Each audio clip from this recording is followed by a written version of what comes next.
I'm starting a poultry farm in 10 simple steps. Step 1, pick your model. Broilers for fast meat, layers for steady eggs. Step 2, know the market.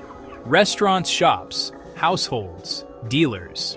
What price per kg or per tray? I write it down. Step 3, do the math. Broilers, chick feed meds, utilities, labor layers. Pullet cost feed, per day lay rate, egg price. I aim for at least 20% margin. Step 4, permits and zoning. I check local rules, neighbors, water access. No surprises later. Step 5, build the house.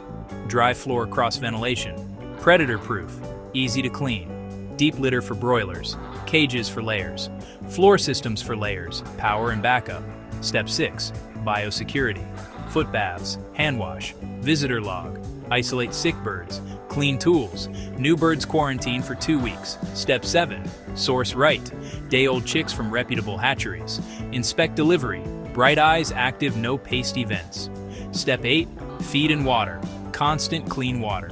Quality feed by stage. Broilers, starter, grower, finisher. Layers, grow pullets, right for strong shells. Step 9, temperature and light. Brooder at 32 to 35 degrees CC, then taper. Layers need 14 to 16 hours of light for production. Step 10, daily routine. Walk the flock. Remove wet litter. Check feed. Check water. Check mortality. Record everything. Health, vaccinate as advised. Watch for coughing, diarrhea, drop in appetite. Call a vet early. Sales, lock buyers before harvest. Offer farm gate pickup. Deliver to stores. Join wholesalers, brand your trays. Money, start small, say 500 broilers. Harvest in 6 to 8 weeks.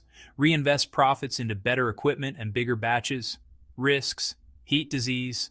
Feed prices mitigate with shade biosecurity contracts.